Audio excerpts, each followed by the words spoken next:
Welcome back to another brand new episode of Undisputed Nerds Podcast. I am your host, Zane Taicho.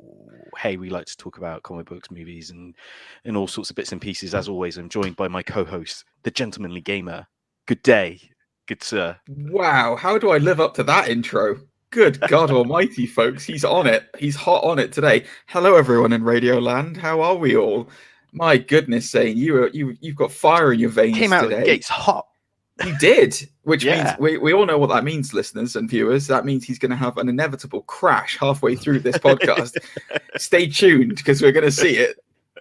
Oh, Zane. Watch a man slowly degenerate into something full. We just got tired of doing what you told us to do. Fall into a nap coma halfway through. Luckily, he's got a co-host who will talk to himself half the time, so it's all good. It's all good, ladies and gentlemen. Zane, how are you this week? Have you had a good week? I've had a week of mixed emotions, dare I say. Oh. Yeah, I know. Do you want the funny one first, or do you want the ranty one first? Oh, you've got a ranty one? Guys, I might. This is great. We're going to get all the energy in the first half an hour. Give us the funny one first. So the funny one is, so for Undisputed Anime podcast that I host with another co-host, you know, the one that you don't like. That's really unfair. The one I've never met, you mean? I don't have an opinion of someone I've never met. You don't like the podcast, though, do you? You're like anime. Well, I mean, you know, I know half of the lineup, and you know, it's all right, isn't it? Check out Undisputed Anime Podcast. It's definitely worth checking. Yes, because I'm friends with Zane and I want to support him. Check out Undisputed Anime. It's your number one stop for all things anime, which I personally don't care about anime, and that's why I'm not on it, guys. So we got tickets to go see this new anime movie called Sword Art Online in IMAX. Very nice. Yeah, that was going to be amazing. Just want to point out he doesn't go to the cinema with me, guys, but that's fine. Yeah, carry on. Like your anime friends, don't you? Okay. Well, you know, it's an occasion to not only see an anime movie in IMAX, but to read in IMAX as well, because it's subtitled. Oh, I see. I was like, what? You take the books in with you? That's weird. Take the translations in with us. Yeah. So we went and saw this movie. Really exciting. We, you know, dedicating a whole episode to it.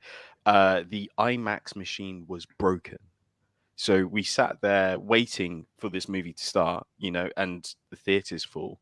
And every 10 minutes they came in and said, sorry, we're just trying to fix it. Hope everyone's, you know, sort of thing. And then it got to maybe like 40 minutes and the IMAX machine was broken. That is fascinating. And I'll tell you why that is fascinating before you go on to your ranty rant. So you and I live in quite close proximity. We won't name the towns that we live in for obvious reasons, guys, but we live in quite close proximities, township away from each other. So I went to see The Matrix, the original Matrix, in IMAX last Friday. Yeah. And for the first half an hour of the film, the IMAX machine was broken in my cinema. And it didn't stop the film from being played. But what they'd done is, for some reason, they'd had like two, because the IMAX has got multiple projectors. And like the film wasn't in 3D because for some reason, that's a rant that I could go on about IMAX films not being in 3D right now, but we're still having to pay full price. Ridiculous. Sort yourself out. Anyway, but they'd had both projectors on at the same time for like a 3D effect, even though there was no 3D. So you kept having this thing where like the screen would go like super bright and then it would be super dark and then it was super bright and then it was super dark. And like, seriously, you had about like, I think like most of the people who came to watch The Matrix left to go and complain and come back. Oh, wow. It was really bad and it took them a while to fix it. So it's very interesting. Bearing in mind, I'm assuming you watch yours at Cineworld. Other cinema chains are available out there, guys. But if they want to sponsor us, then get in touch, Cineworld. But like, it's interesting that both the IMAX machines were kaput in a very short time. It's almost like since the pandemic, nobody knows how to use IMAX machines anymore. Well, we did ask like, oh, why was it like not working, sort of thing, and they just said like they sent us the wrong version to play on it. So I don't know if it was like a compatibility issue or whatever. But yeah, really really bizarre. Funny because everyone got like free cinema tickets off the back of it, sort of thing. But I think at the same time, a bunch of weebs are there like, I came to see my waifu. What do you mean I can't watch this? That's a very popular anime and Japanese culture expression, guys. For those of you watching Undisputed Nerds, which you're listening to right now, instead of Undisputed Anime, which he's trying to plug like there's no tomorrow. It's Paul's part of Zane's plan to slowly get rid of me. He basically wants to phase me out, guys. That's what it is. So I'm trying to build an undisputed empire. Is network empire. Yeah, sure you are. Sure you are. Anyway, what's your rant? My rant is, so here in the UK, we finally got Titans season 3 on Netflix. Oh, did we? I didn't know that. I didn't know it'd come out. Oh yeah, no! Yeah. Oh no! Yeah, it's painful in so many ways. Yeah. God, there's so many shows because the season 2 of The Witcher's just come out as well, which I need to see. Oh, has it really? As a big fan of I enjoyed the first series a lot, and I enjoyed The Witcher 3 specifically, not the other games. 2 and 1 annoyed me a lot. I didn't realize Titans had come out. That's awesome. I mean, it's not awesome, but it is awesome. But it's not awesome. Oh no. Yeah, it's like I knew they were going to do the whole Red Hood thing. But I don't know. It feels very rushed and pushed. Are they doing the pitfall of falling too much into Batman lore? There's some questionable things more than anything, and I guess what surprised me most is Jeff Johns' name pops up in the credits for writing and I've been very disappointed in Jeff Johns in the last 10 years or so. He's really slid since he became head of creative for DC. He's really slid down my expectations in terms of kind of productions of things and stuff, and Green Lantern was his masterpiece, and then after he left that, it just didn't work well, I'm afraid. But yeah, interesting. Well, I'm disappointed with that because Titans was one of the standout shows for me for the last few years. I wonder if it's because they put more focus into Doom Patrol. I haven't seen Doom Patrol recently, but that was also extremely good. So maybe the writing team for Titans went to do Doom Patrol instead and kind of left them a little bit in the lurch, for lack of a better reason. Anyway, but we are here today not to talk about DC stuff, but in celebration of Spider-Man trying to get home, but he still can't find a way home. But maybe one day he'll get home. Who's to say? Maybe his home's been repossessed. We don't know. Second mortgage on his home, that's for sure. Maybe but E.T. will help him out one day. At the moment, he currently has no way home, and it is being released as we record this week. So we thought during this episode it would be nice to go back through all the previous Spider-Man films that we've seen on the big screen and give them a bit of a ranking and say what we think of them personally. But before we do that, so hang on for that, guys, because that is coming up, and I've got some very interesting things to say about Amazing Spider-Man 2. So there's your hook, and Spider-Man 3 for that matter. I'll try. Oh God. Anyway, but before we do that, as usual, we're going to do our regular segment, tips and bits. Zane, are you prepared for some intense tips and bits? This is where we need a theme to just kick in. Tips and bits. Come on, everybody, it's tips and bits. There you go. Oh, wow, what lovely. If anyone wants to take that and remix it.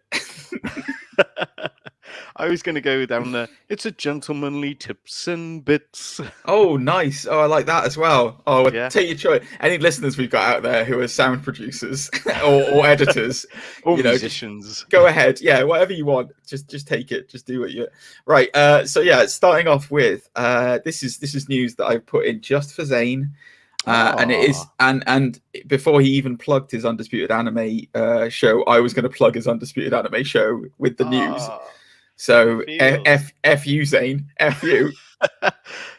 But yeah, I'm not sure how this will affect you.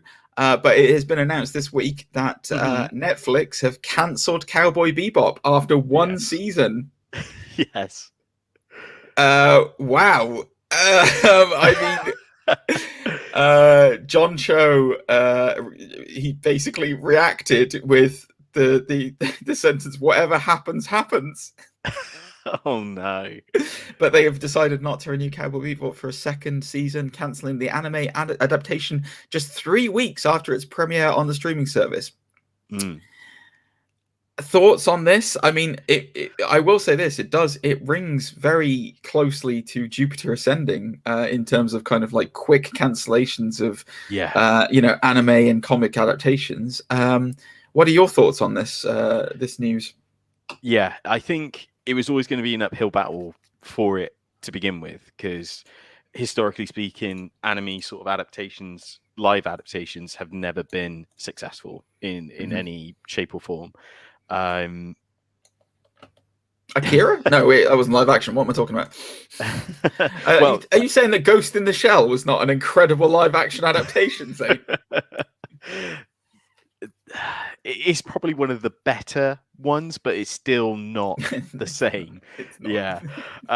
Anyways, so yeah, it doesn't surprise me because the production looked very, very good and it looked faithful in that regard, but it flirts a lot with the main story and certain characterizations, if I said that correctly, haven't exactly been well executed. So, for example, the last sort of 3 episodes were really centered around the main villain, where compared to the anime, he's almost like, you know, enough of his backstory to know that he's not great. You don't need like an emotional three episode kind of arc. remain a mystery kind of thing, and that's what makes it interesting. Or a little bit, he's kind of the whole purpose with the anime is that he's supposed to be like a devil figure, like this dark, undertone sort of thing, where with this it kind of humanizes him, like he's driven by his acceptance of his father and stuff. It's just really it's not great.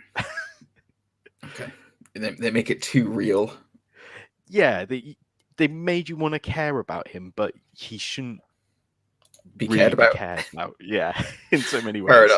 Fair enough. Well, I mean, let us know, guys, in the comments and down below what you thought of Cowboy Bebop. I personally have not seen it. It didn't really interest me as a series. I like John Cho a lot. I think he's an amazing actor. Same.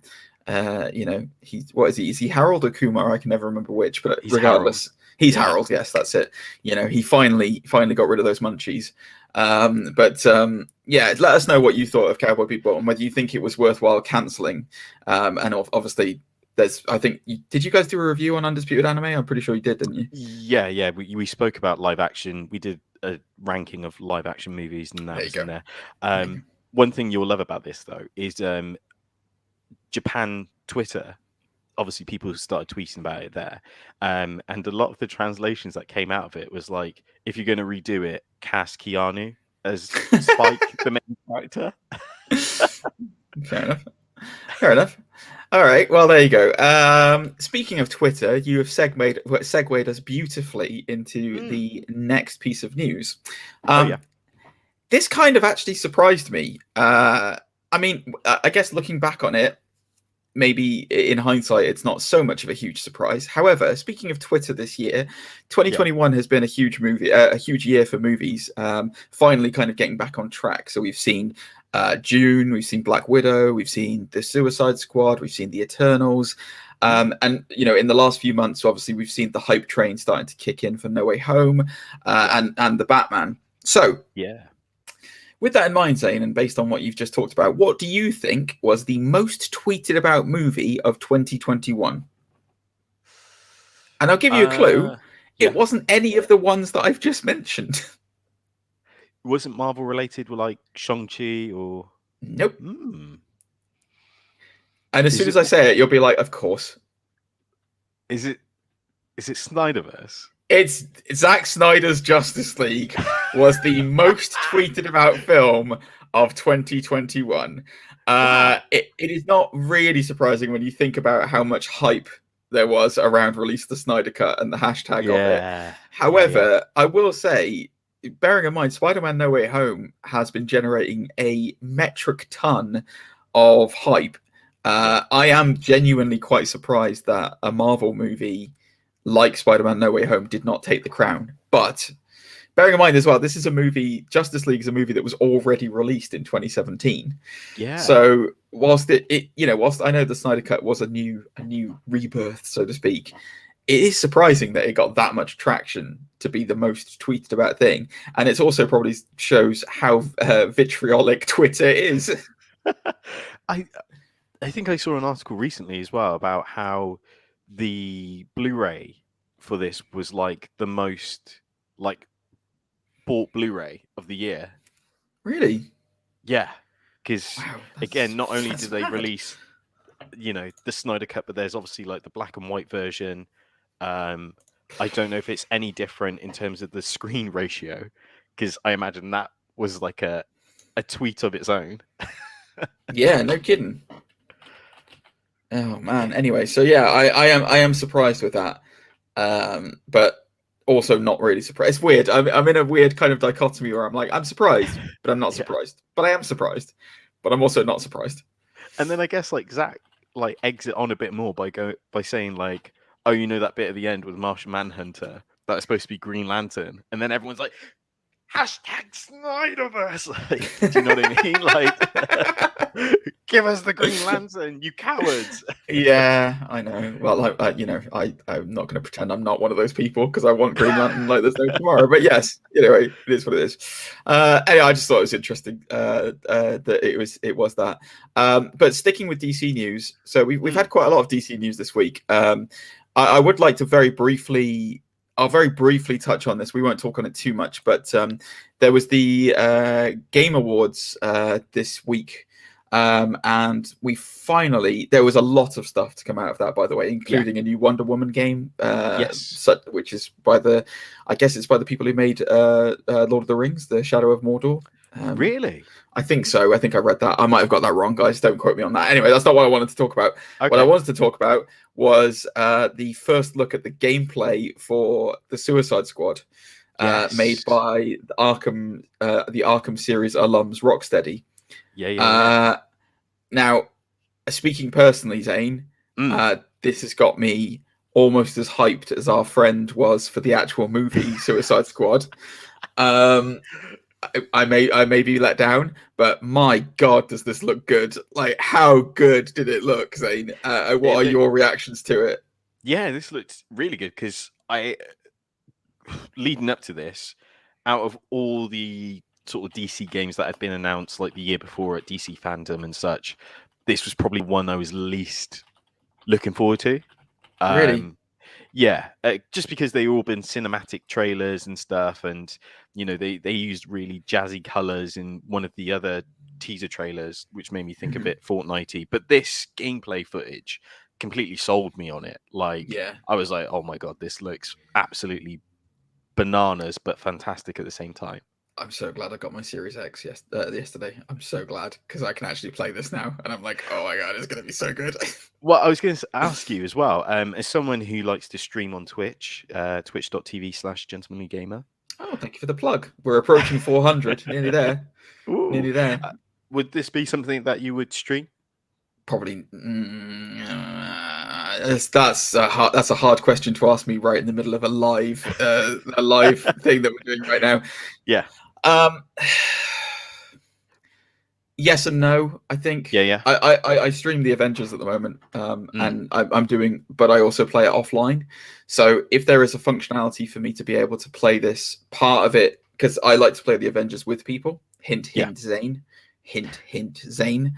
But if I can play like part of this offline, like if there's like a recurring mission segment to level up your characters and stuff offline. Yeah. Sorry, when I say offline, I mean off stream. Sorry, that's what I should say, off stream. And then I can go through the main story on stream. Then there's a possibility I might do that. However, I've already had a mutual friend of ours message me and go, dibs on being Harley, and I was like, okay. So they want to play it with me quite clearly. Nice. And I'm assuming, I don't know whether the one thing I haven't actually, I just realized now, there's obviously going to be some co-op element. Is it going to be 4-player co-op? I don't know, actually. I don't know either. Because like I said to him, I'm Captain Boomerang all day long, my friend. Like that is absolutely fine with me. Yeah. I'm assuming when you get your Xbox, Zane, you're going to also join us. My Xbox. Yeah, you're going to get an Xbox. You will get one eventually. I can see you turning. I remember your famous, like Zane did a famous video. This is peeking behind the curtain a little bit, guys. Zane, way back when, in like 2016, 2017, he famously did a video that was sent to a mutual WhatsApp group that we're on, showing that he'd sold his Xbox One. In his own words, Xbox was dead. And it was a dead console. There was nothing anymore for them, and he was never going to get any value out of it anymore. And I think the like 6 months later, they announced Games Pass, and then he's partially regretted his decision ever since. I don't know about partially regret. I traded it in and I got a PS4 with Spider-Man. You did. You did. So you had 2 PS4s at that point. Yeah. So basically, it's been the slow. He's almost there. He's got PC Games Pass, so he's almost there. He's going to come around to getting an Xbox eventually. I can tell. I can feel it in my bones. I can feel it as soon as Bethesda starts saying that, like the Xbox stuff, the Elder Scrolls and all this other kind of stuff is going to be console exclusive. Then it'll turn around. I think, speaking personally. But yes, there any other games at the awards that piqued your interest, by the way? Hellblade 2 looks incredible. Yeah, absolutely incredible. I like that. If you haven't played, if you guys for cinematic experiences, this isn't comic related because it's a standalone pretty much cinematic thing. But if you haven't played Hellblade: Senua's Sacrifice, which is the first one, which I believe I think it's on all consoles now. I think it's on everything. I'm not sure if it's on PS4. I thought it was, but anyway, that is a remarkable gaming achievement, and it is one of the most truly cinematic games I've ever played in my life. Like, it is literally like experiencing a movie and being part of it. It is phenomenal. So them announcing the second one was very exciting to me. I'm also excited to see that there's the new the guy who created Silent Hill has got a new game coming out, and it's got a weird title called it's Splinter something or Splitter View or some. It's a terrible name. It's got an awful name, but the fact that it's made by the same guy who made Silent Hill is exciting because it looks creepy as hell.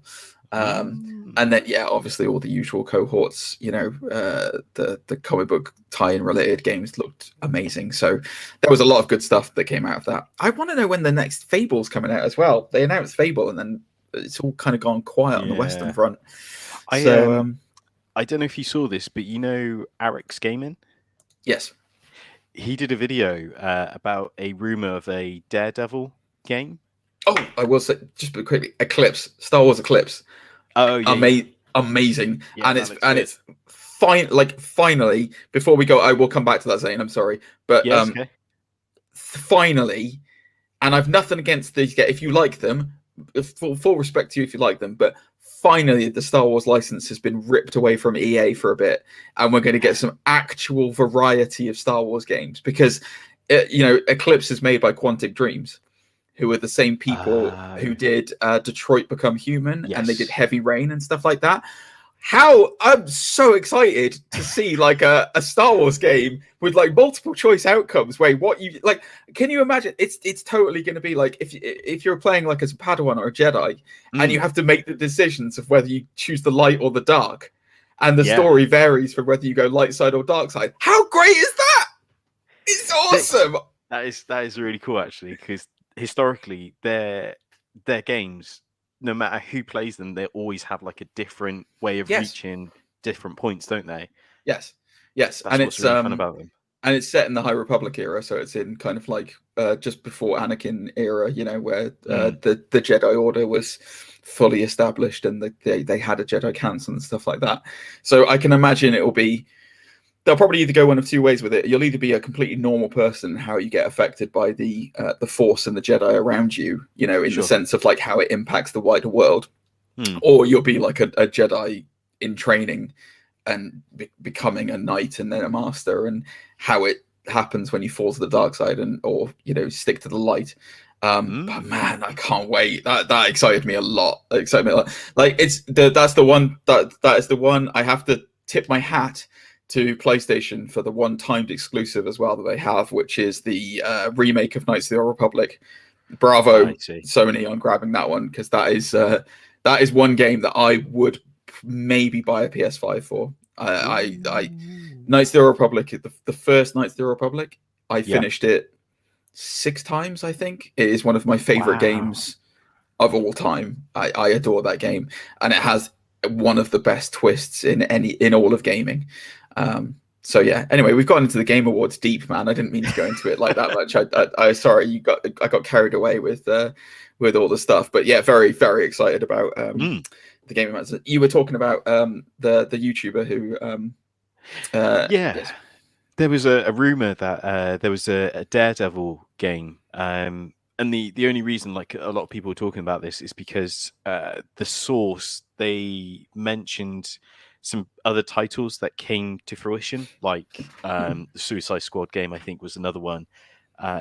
So yeah, a lot of people kind of interesting waiting to see if this does come to light. Yeah, I don't know how I would feel about that. We'll see. I guess it depends what law and what situation they're doing it in. Is it going to be a Daredevil game a la Spider-Man? In which case, yeah, kind of interesting.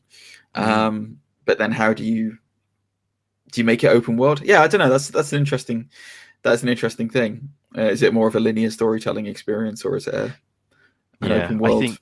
I think from first person shooter. I think from the post, it was the Arkham City sort of premise. Fair enough. Interesting. Very interesting. Okay, cool. All right, well, let's move on back to tips and bits. Sorry, got carried away with the Game Awards there, guys. My apologies, but that was exciting this week, I have to be honest with you. Look for our new podcast, Undisputed Games, coming. I'm joking. So sticking with DC, because we were talking about Zack Snyder's Justice League being the #1 tweeted thing. Speaking of DC and speaking of Superman, there was an interview this week with Black Adam star Dwayne Johnson. And he was talking to Total Film. And he was talking about the potential for cross-universe establishing and different characters interacting. I'll read the quote. It's quite a long quote, so stick with me. So this is Dwayne Johnson talking to Total Film. Should I do it with the voice of the Rock? You get one shot out of the gate. You get one shot out of the gate to build these characters properly. We paid attention to some of the pitfalls that other films had experienced in the past in the world of DC, and what rightfully got a lot of fans unhappy and rude word. And as a fan, I was one of them. So let's make sure we respect tradition and mythology, but let's not be handcuffed creatively. We can do anything if we keep the audience first. So to me, there's a battle that's going to go down one day between Black Adam and Superman. I don't know who that Superman is going to be, and I don't know who is going to play him. And that's okay. I don't need to know right now, but I'm confident in knowing that, and that's based out of what the fans want. We worked backwards from there. So, 2 things that come out of that. So, number 1, we're going to see a Black Adam versus Superman fight at some point in the DC universe, which I'm quite excited about because I like seeing big, meaty, buff, beefy boys power fighting together. Sweaty. Yeah. Oh God. Honestly, just like wrestling, 2 meaty big boys slapping each other around. But the other thing about that is that the uncertainty around Henry Cavill continuing as Superman, because he makes a very good point to say whoever will be playing him. Thoughts on Cavill not being Superman and this barnstormer of a hoss fight between Black Adam and Superman going down? What are your thoughts on that, Zane? So, ironically, Henry Cavill's been doing the press tour for Witcher 2. Oh, really? And oh, yeah, of course he is. One thing that I saw on YouTube this week was he made a guest appearance on Lorraine, which is a British morning chat show. Oh, hello there, dears. Lorraine's a lovely lady, but she's like a national treasure. Yeah, she's like the Mrs. Doubtfire equivalent of Ellen. Yeah. And one thing Lorraine being the straight talker that she is, she asked if the Superman suit still fits, which Henry replied with, "Yes, it does." And I'm excited. Well, he danced around it, saying like, it still fits. Who's to say what will happen in the future? Blah blah blah blah blah. Which, of course, the speculation window opens. People realize he has one more cameo left in his contract. Right. So, did Lorraine do it in that kind of like flirty, middle-aged housewife kind of way, where she was like, "Does it fit in all the right places?" Is that what it was like, Zane? Is that what it was like? As I know that you're an avid watcher of the show Lorraine. Any chance I get, I watch Lorraine. Yeah, I know, right? Anyway, sorry. Yeah, that's interesting. So yeah, I wonder if it's a full-on. I hope it's a full-on. I hope he gets Man of Steel 2. He really deserves it. For my money, Cavill has been one of if not the best Superman. Like, as far as like real portrayals of the character, because obviously Christopher Reeve is a sacred cow that you must not touch kind of thing in terms of kind of like elevation of the genre and whatnot. But like, God, Cavill's just so good. I still love Man of Steel. I still think it's fun. Ending aside, because obviously the ending gets a bit stupid with the old neck cracking and all that other kind of stuff, But fascinating. That's really interesting. There was some speculation about The Rock fighting another version of Superman, and that's where this is, because obviously there's the rumors of I've forgotten his name. I know the actor's name, Michael B. Jordan, portraying the other version of Superman from the other dimension. I can't remember what his name is. Like Val Zod. Val Zod, that's what I was looking for. That's the name I was looking for. Thank you very much. Yeah, so there was some speculation. Maybe he'll fight the Val Zod version of Superman instead of Cavill's Kal-El, but interesting. And speaking of interesting, and sticking again with DC, got a lot of DC news this week. This is fascinating, and this is speculation that it's going to come out a lot this week. So, they've been doing test screenings. Warner Brothers have of the Batman. Now, ordinarily, you would think, oh yeah, they'll be doing one test screening and then that'll be it. No. They've been doing 2 test screens, Zane. Oh. Why? Why have they been doing 2 test screens, you ask? Well, interestingly, the 2 test screens, one has been with a certain actor involved and another has been without him involved. So I'll go into the full report here. So I'll read the whole thing out. So this is on Comic Book Movie News, guys. comicbookmovie.com. Sorry. So go and check this out if you want to read the article. I'll read this whole article because it is fascinating. While it was initially reported that the Eternals star Barry Keoghan, I can never pronounce his name, has joined the cast of The Batman as Detective Jim Gordon's partner Stanley Merkel, there have been indications lately that he may be playing the Joker. It's certainly easy enough to imagine the Irish actor doing the Clown Prince of Crime justice, but it is a little too soon to return to that particular world, possibly. The Joker has always been part of the Cape Crusaders' big screen adventures, whilst the past few years have seen the villain appear in Suicide Squad movies and even do his own solo outings. Many fans are ready to move on to other bad guys, and a new story from The Hollywood Reporter may shed some light on how Warner Brothers is approaching the predicament. While the trade is unable to reveal whether Keoghan is playing the Joker, they reveal that multiple sources have told us that Warner Brothers has been testing 2 different cuts of the Batman, one with a certain actor, one without, and that the final test screening occurred last week, with the decision now made as to which version the studio likes, saying, as says one source. So reading between the lines here, it sounds an awful lot like there's a version of the Batman with Keoghan as Joker and one without. Seeing Matt Reeves' take on that character would be interesting, especially when you think about how the likes of the Riddler and the Penguin have been reinvented by the filmmaker. However, another clash with the Harlequin of Hate feels a tad redundant. Batman comes out on March 4th. This is really interesting. I personally hope it's not. I hope they've gone with the version without Joker in it. I don't want to see Joker on screen again. I get it. I understand he's the he's the yin to Batman's yang, but like, enough on screen. Like it's I mean, like seriously, like it's Heath Ledger was Jack Nicholson is iconic. Heath Ledger's portrayal is obviously iconic and will go forever. Jared Leto is, it is what it is. And then Joaquin Phoenix has obviously won an Oscar for his portrayal of Joker, and it was fine, even though it wasn't really it wasn't really a Joker film. Anyway, I don't need to see Joker again this soon. I was very excited to see a universe actually without him and focusing on the other. Batman.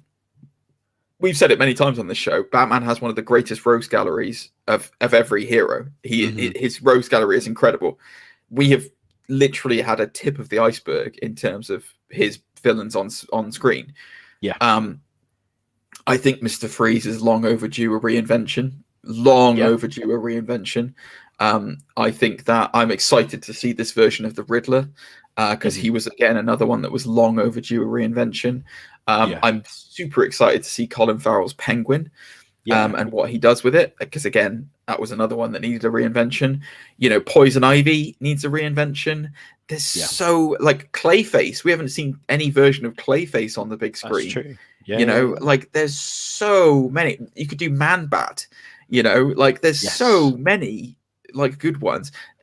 Bringing it into modern times, there's Professor Pig, who is one of the most terrifying villains like in Batman lore, like genuinely scary, and you could easily do a good kind of like pseudo horror picture with him on screen. Red Hood, you've not done anything with Jason Todd and the Robins. Explore that relationship. I don't need to see, as much as I like Barry Keoghan, I can never say his name right, but as much as I enjoyed him in Eternals and I thought he was fine, like I don't want to see Joker against Batman again on screen, just with new actors. What are your thoughts on this, Zane? It's I heard this rumor a little while ago because I think there was something like about a text message from his brother about how he that kind of originally stemmed from it. But I completely agree with you. I don't think we need another Joker, but like any interpretation of Joker again, like just put it on a shelf for a bit. Like, I know it's great and it's fun and it's guaranteed money. Which that's the issue, isn't it? Why studios love it. But it's just kind of like, it does. Again, though, it'd be interesting to see Matt Reeves' take. I mean, if there's another movie down the line, like, maybe his third movie, if it were ever to be come to light, I wouldn't mind it. But my biggest issue with this is that you can't. So the Joker, right? So we've had bombastic Joker with Jack Nicholson. We've had punk anarchist Joker with Heath Ledger. We've had pseudo gangster Joker with Jared Leto. You've had asylum patient Joker with Joaquin Phoenix. There's only so many places on screen that you can go with Joker without getting into crazy town. Like I mean, like we haven't seen, for example, the cuts off his own face Joker, and wears it as a mask, and you can't, without having an established universe, you can't really do that either. It's very difficult to kind of get away with that kind of like craziness. They haven't explored into the supernatural element of Joker in the sense of like, is he an immortal and all that jazz? But I don't need to see this on screen. I don't need to see any of that on screen. And I think some things are better suited for a comic book. And just because, and it frustrates me that this seems to be a classic situation of the studios involved. Hey, Joker made loads of money. Let's throw Joker into this and make sure it makes loads of money. No. Batman is enough to sell on its own. You just need to set it up right. Yeah, exactly. And anyway, just a mini extension of that. We've already had some versions from the TV shows as well, like Gotham. Exactly. Did like a wishy-washy version and such. Yes, exactly. Yeah, that was weird. Jerome. a whole weird. Yeah, that's very strange. He's a great actor though, Cameron Monaghan. He's a great actor, but yeah, weird. All right, moving on. We've got two more bits of news to talk about. Two more bits. I'll cover them quite quick, and then we'll zoom into the Spider-Man tier list. So, quick interview this week on the Tonight Show with Jimmy Fallon, where Chloe Grace Moretz was on. She was on the show. Cool. Lovely lady that she is, and she was asked about Hit Girl. Because obviously she was in 2 of the Kick-Ass movies, and there's been some rumors about it. In the past, she's been quite negative about returning as Hit Girl. She's basically said she doesn't want to do it anymore. However, on the Fallon show, this was her exact quote. I think it'd be really fun to see where Hit Girl goes and what she's like as an adult. But I think it would have to be kind of perfect. It has to be the right situation. And it has to have the whole crew back involved across the board. So clarifying that castmates Aaron Taylor-Johnson, Christopher Mintz-Plasse, they'd all have to be willing to return before she considers signing on. So sounds like there's kind of like murmurings and stuff about Kick-Ass and Hit Girl returning. Would you be excited to see Kick-Ass again? I'm kind of the first film was really, really. I mean, the first film's amazing. Second film's pretty good. It's okay. I was disappointed there wasn't more Jim Carrey in it. But well, he was. I mean, yeah. But yes, what are your thoughts?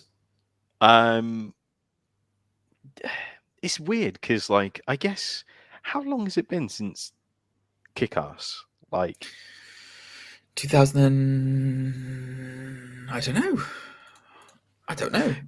The reason I ask is that that's the beginning of their careers, essentially, isn't it? Aaron. No, it was late as that. 2010. I thought it was like 2005. Years. It's 11 years. Oh, 11 years, sorry. Yeah. And wow, I'm shocked at that. In those 10 years, dare I say, they haven't exactly gone to heights in their careers, have they? I would argue Chloe Moretz got really big and then I think made some poor choices of films like Tom and Jerry.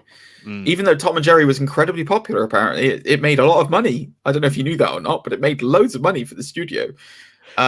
Is that because when you clicked on it on HBO Max, it showed the Snyder Cut for like the first week? Oh, that's true. That could be why. Well, regardless, money is money. I don't know. I think Aaron Taylor-Johnson. He was in Avengers. Yeah.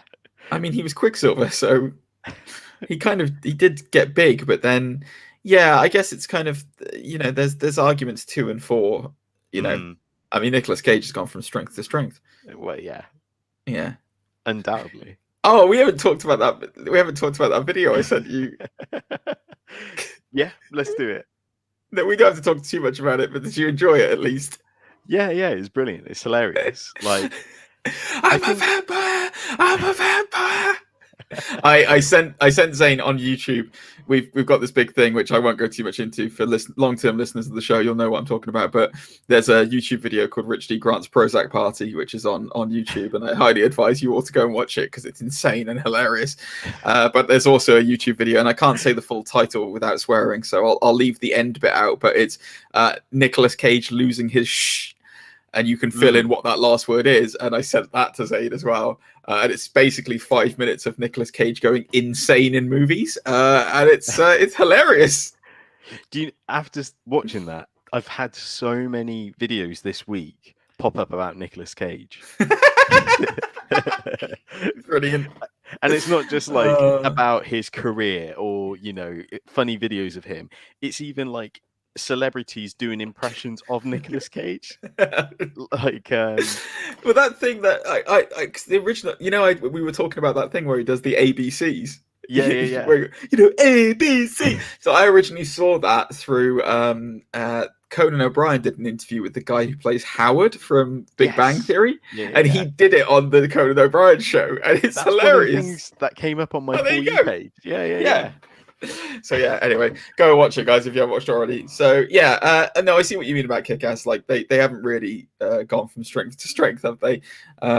Matthew Vaughn did Kingsman, though, to be fair. Yeah, afterwards. and X-Men First Class. Like, I love. Yeah, did he do that right after Kick-Ass? Did he?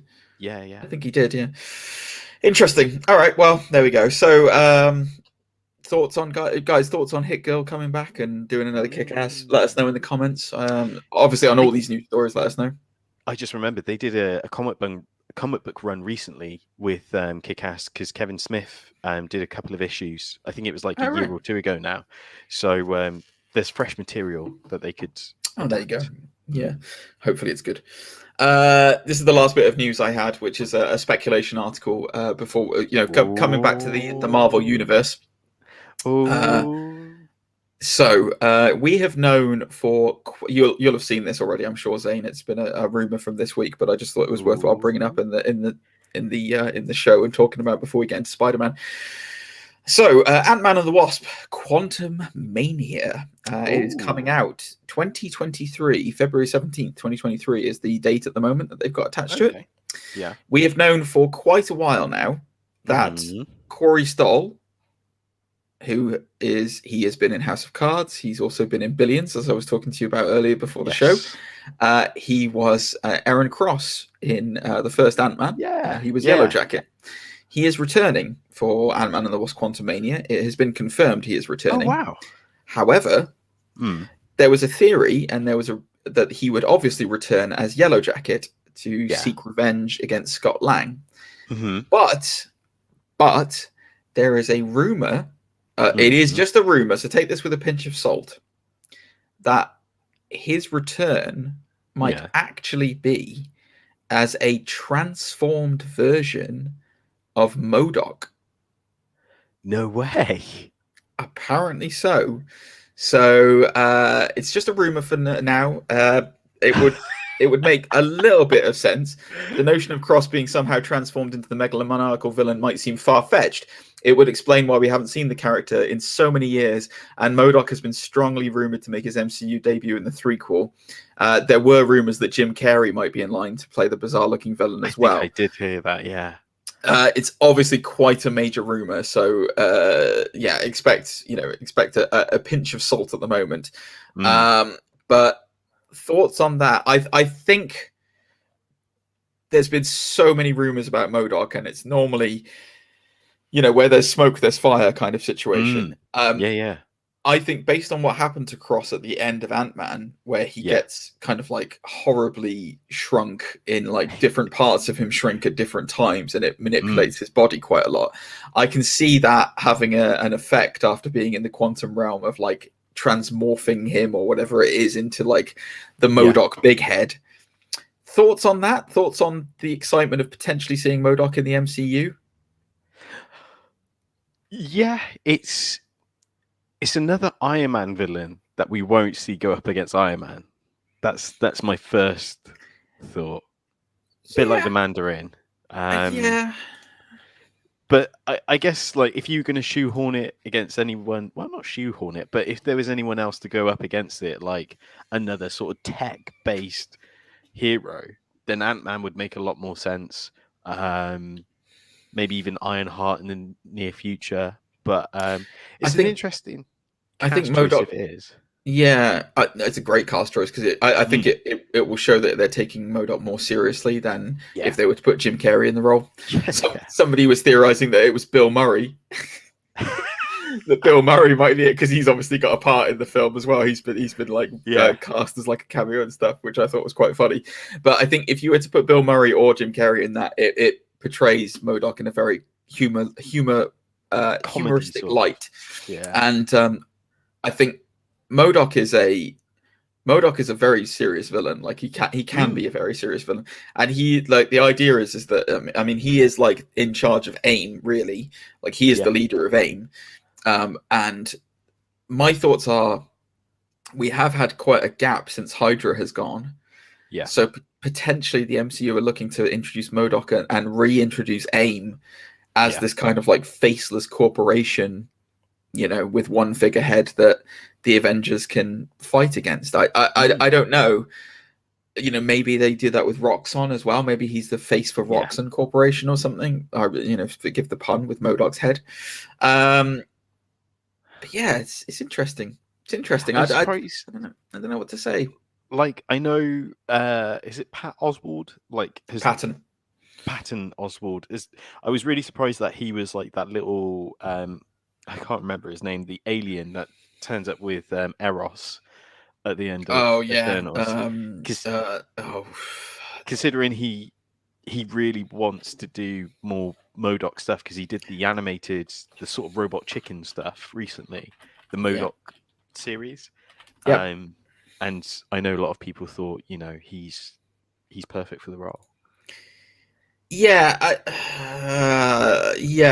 maybe the reason why maybe they're trying to steer away from that robot chicken thing as a conscious. Again, maybe they don't want to make this a joke thing. Maybe they want MODOK to be a real serious, intimidating threat. That could well be what's going on here. I'm just trying to look up the name of who he played in Eternals.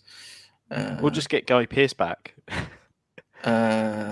It was Pip the Troll. That's it. Pip the Troll. There we go. Get Guy Pearce back, man. Aldrich Killian. I am the Mandarin. I am the MODOK. Yeah, there you go. Perfect. Yes, with his luxurious loafers that he wears in that show. Oh God, honestly, can you imagine his little legs with loafers and like blown up beautiful face, but still in that white suit. Still in the white suit, just sitting in a chair with a big head and loafers. Long blonde locks. Now that's a Guy Pearce I can get on board with. That's a serious MODOK right there. Yes, he's a full-on MODOK right there. Anyway, that's the end of my tips and bits for this week. I've taken up way too much time. I'm sorry, I took forever with that. I'm sorry. This is going to be a long one, guys. I apologize. Zane's going to do his classic thing of breaking it up into two parts, and I'm going to hate it. No, it won't. Let's just do a quick little hang on, guys. So let's just go, like that, and then just go. Welcome to Undisputed Nerds. We're doing the tier list for Spider-Man. Let's go, guys.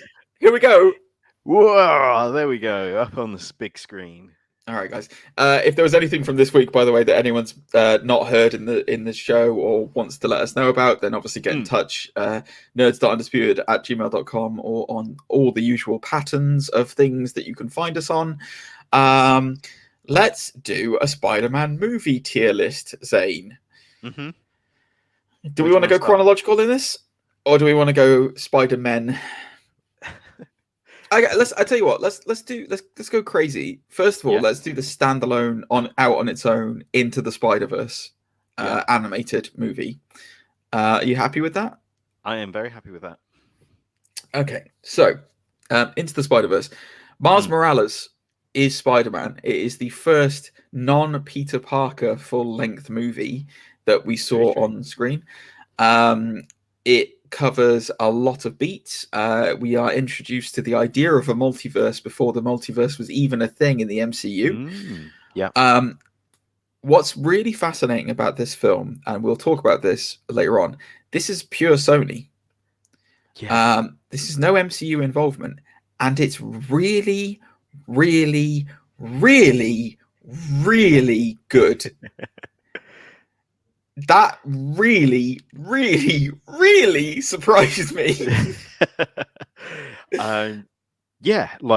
Not only is the casting great, like the voice acting, not only is the animation superb, but the actual storytelling, the narrative, the structure, everything else around it is just perfect. It's brilliant. It's so well established, and also, you know what, the other thing about it as well is that an interesting villain in Kingpin. Yes. Yeah. Who would have thought? And also an interesting villain in Prowler, in the sense of it's that dichotomy of a family member is not the good person that you think he is, even though he presents to you, that's the ultimate duality of comic book characters, is that they can be one thing to some people and one thing to someone else, and Miles' uncle is a hero to him until we realize that he's not a good guy necessarily, whether or not he's still a good guy who does bad things, or whether he's a bad guy who does good things. You know, it's that ultimate kind of like morality tale. Amazing introduction of Spider-Gwen in this as well. Absolutely. You know, which is funny considering, as far as kind of main movies are concerned, certainly from the first three Spider-Men with Maguire, Gwen Stacy is not a big deal at all. You know, she's really not, and I would argue that many mainstream people, until the Amazing Spider-Man, which we'll go into, but Gwen Stacy wasn't really a known element, you know, to many mainstream audiences.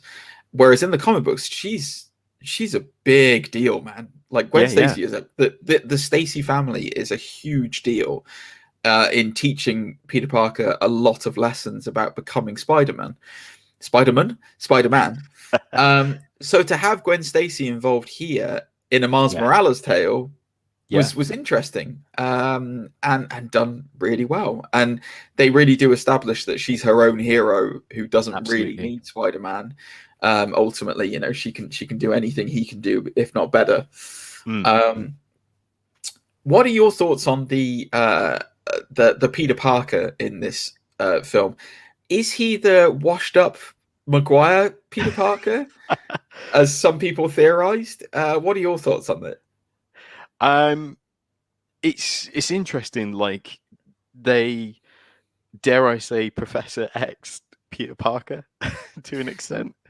Well, they kill him in the beginning, because like the Miles Morales version of Peter Parker dies. Like, that's how he becomes, well, not how, but like that's part of the reason why he becomes Spider-Man. Spider-Man, yeah. And then we get like an alternate reality Spider-Man coming in. Did you? When I first saw this, I wondered if the opening Spider-Man was like the Ben Reilly version, because he's like blonde and like you know, and all that jazz. And I was like, oh, it's Ben Reilly. I don't think so. But it's not. He's just a Peter Parker. I think he's just a Peter Parker. Yeah, I think they just did it so that it looked different from the traditional Peter Parker that we're used to, who comes into this. I mean, that's what happens in the Ultimate Universe. You know, Peter Parker obviously dies. Well, he doesn't die in the same way, but like, you know, he does die in the Ultimate Universe, which is what makes Miles become Spider-Man. So. Yeah, I don't think it's. I think you can go into crazy fan theories with that, and who it was and who it wasn't. I liked having a washed up Peter Parker being a mentor again for Miles and helping him through this stuff. Again, all the characterizations in this were great. You know, personal favorite for me was seeing a female version of Doc Ock. I thought that was fantastic. And also. The having as well what was it, oh god, my mind's gone blank. Nicolas Cage is Spider-Man Noir. Yes, Spider-Man Noir, yes, is awesome.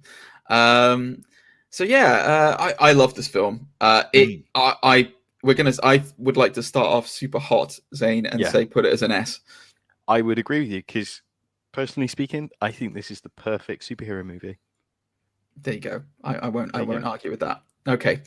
So then let's go with Maguire's trilogy. Let's go chronological and go through Maguire's trilogy. So let's talk about the first Spider-Man. The first Spider-Man. The very first Spider-Man movie. Okay. Where do I begin with this? So Sam Raimi. Do you want to start with the good things or bad things first? Let's just tackle it all at once. So Sam Raimi who is the director of the first three Spider-Man films. He was a lifelong Spider-Man fan by his own admission. He adores Spider-Man. He grew up with Spider-Man on his wall, apparently, when he was young. He was an excellent choice and an excellent director to handle the reins of the first Spider-Man. There was a lot of hype for this film, especially after X-Men. So X-Men came out 2 years before this, and really kind of set the scene for comic book movies and what they could be, and grounded them in a lot of realism. This film had so much hype beforehand. They famously, the marketing for this film came out famously before 9/11 in 2001, and then they had to revoke a lot of the marketing for it. So there was a famous trailer where Spider-Man webs up a helicopter between the World Trade Center. That was famously taken down because obviously of the events of that. There was also posters, which I have on my wall here, which has the World Trade Center in Spider-Man's eye, that were famously recalled. So there was a lot of hype for this beforehand. There was a lot of stuff going into it. I think when Willem Dafoe was cast as Green Goblin, it added a lot of weight to the acting chops of what was going to be in this.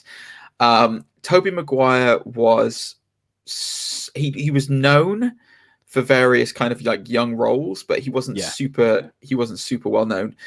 Same with Kirsten Dunst. Kirsten Dunst had obviously done Interview with the Vampire when she was very young, and she was kind of known for some things. James Franco, I don't think was known in anything, was he? I think he'd done some Canadian TV shows before, like high school shows, a little bit like Kirsten Dunst had done like teenage rom-coms before. Okay. But yeah. So yeah, the first thing that was kind of like not a shock necessarily, but was surprising, was that they weren't going the Gwen Stacy route with this origin. They were doing an origin, but excluding Gwen Stacy from it completely, and it was going to be focusing on Mary Jane, which is surprising because I think when Kirsten Dunst was cast, bearing in mind traditionally you think of her as like a blonde actress, you know, very attractive and whatnot, and you would think, oh yeah, she fits the Gwen Stacy role perfectly. Like she's like pitch perfect for it, and they put her as Mary Jane, which was kind of what it was, you know. We started to get kind of like little bits and pieces out, you know, changes to the source material. Spider-Man was using organic webs instead of web shooting. You know, Goblin was not going to look like Goblin necessarily. We started to get kind of little bits and drips and drabs. I will say this about Spider-Man: for the time, it was excellent. I don't think it's aged great. No, it's not as good. Oh, I will say this: the one bit they got 100% perfect, and is still perfect, so much so to this day that the MCU bring him back, was Jonah Jameson. Yes. My God Almighty, was J.K. Simmons perfect as Jonah Jameson? He is the perfect casting. And it's so much so that he's still J. Jonah Jameson to this day, and is going to be in No Way Home. But yes, anyway, regardless of that, I think the Green Goblin suit was a mistake. The mech armor situation of it, and I think it was born out of wanting to ground it in realism after X-Men, which is disappointing. Especially as a couple of years later it was revealed there was test footage of makeup effects that they did for a goblin mask, which was unbelievably good and terrifying. It looked terrifying. Well, that's one of the reasons why they didn't use it in the end, because this was aimed at children, because of course toy sales, and like you said, there was so much merchandise and advertising around it. I think even KFC, like, you could get action figures with your meal and stuff. But at the same time, like, that, like you say, was so scary. But it's surprising considering they do go quite dark with this film. There's certain parts of it where it's like really quite horrific. Like the end fight between Goblin and Spider-Man, where Dafoe impales himself right through the cock. That's pretty nasty. That's pretty nasty. Go back and watch it, guys. I'm not exaggerating. Right through the groin it goes. And then the bit where Goblin liquefies his competition, or his his board of directors, and they all just turn into skeletons and melt. That's horrible. Like, that's horrible for kids. Including Adrian Toomes as well. Yes. So I was like, oh, no Vulture in the near I was going to say they killed off Vulture quick. So yeah, it does a great job telling his origin. Like the origin of Spider-Man. That is, I will say, if you're looking for a definitive take on the whole Uncle Ben getting shot and you know, the Spider-Man didn't stop him kind of scenario, that, and obviously as a wrestling fan, seeing Randy Savage in this film was fantastic, as well as Crusher Hogan. Bonesaw McGraw. Sorry, Bonesaw McGraw was what he was. My apologies. I would put this movie about a B. I don't know about you, Zane. Speaking personally, I think if you haven't seen this film, obviously it is a quintessential watch for a Spider-Man fan. I think it does have its flaws. I don't think the relationships between Kirsten Dunst and Tobey Maguire are really there yet. It feels very forced. Yeah. And I think that the forced nature of the not the anti-hero, sorry, the antagonist, like the I don't believe the personal nature of the Goblin and Spider-Man clash. It just doesn't feel intense enough for it to be this like, oh my god, he's the biggest villain ever, and that's disappointing. We'll talk about this later, but the Harry and Peter dynamic as well. It never gels for me. It just doesn't work. Like, it's amazing that I watched, I'll talk about it, but The Amazing Spider-Man 2, the Dane DeHaan, Andrew Garfield relationship of Peter and Harry is a bajillion times better than in 3 Maguire movies. So I would put it but it's still worth a watch, and it's still good, and it's still got some amazing action set pieces in this as well. I would put it as a B. Yeah, I was tempted when I first thought about it. I thought a C.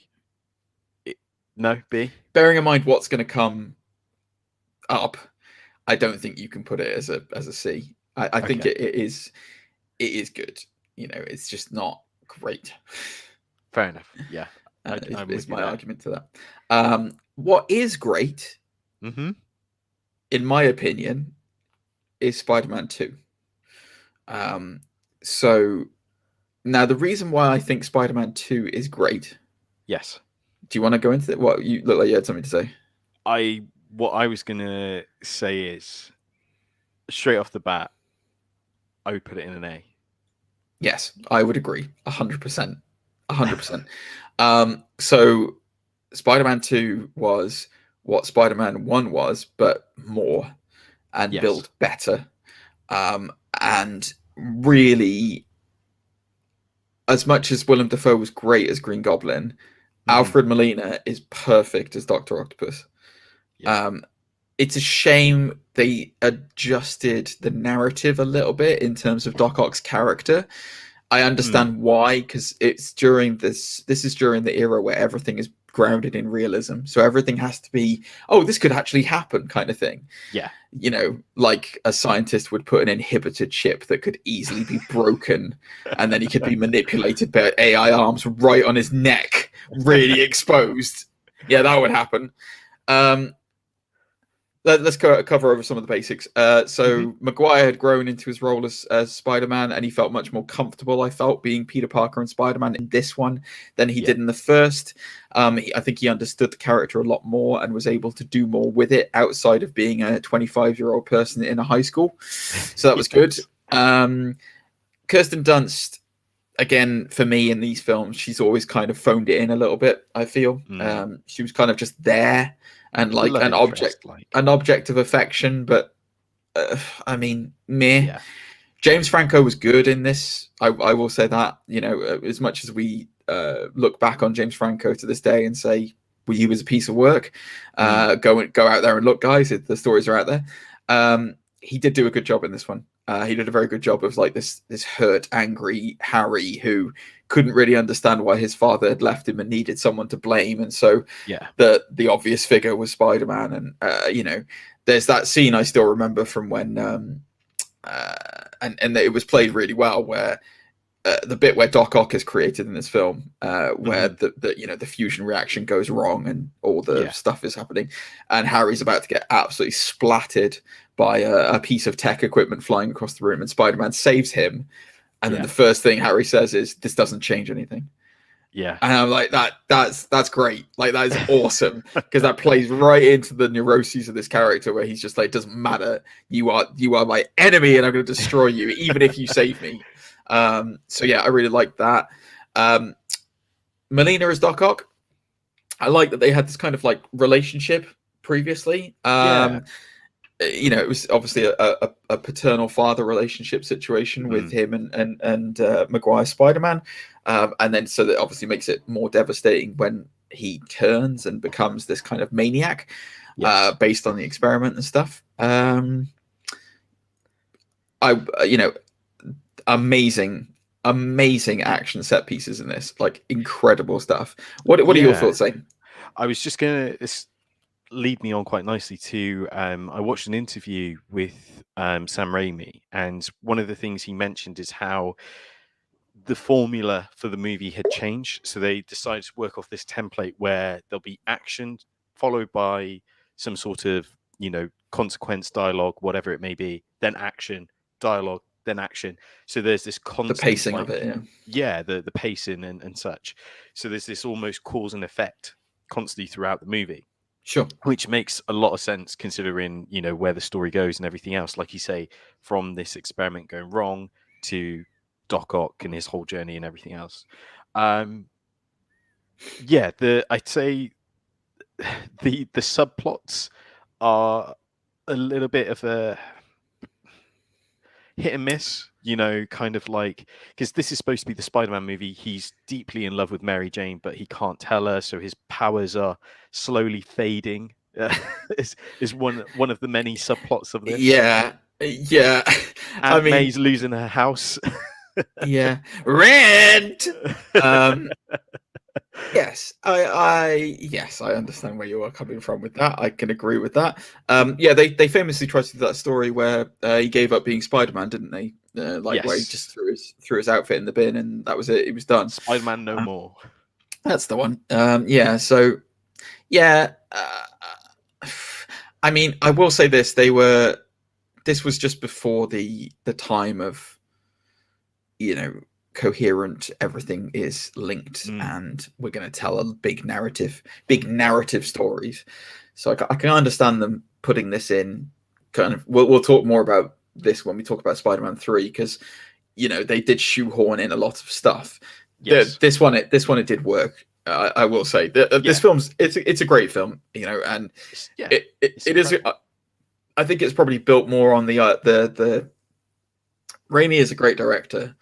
He is a great director, but I think this was probably built more on the back of the performances of the actors in this, because Alfred Molina is exceptional as Dr. Octopus. Exceptional. Again, to the point where he's back. He's back in the new one. And, Maguire was much more comfortable in his role. Franco was good in this. Kirsten Dunst was. That's the only problem I have, is that Mary Jane is just an afterthought in all of these things. Really, let's be honest. And that's why I was disappointed she wasn't playing Gwen Stacy, because I would if she had been Gwen Stacy and died in the first one, that would have been brilliant. Like, it would have been a great setup, because then there's a legit reason for why Spider-Man would have been angry at Green Goblin.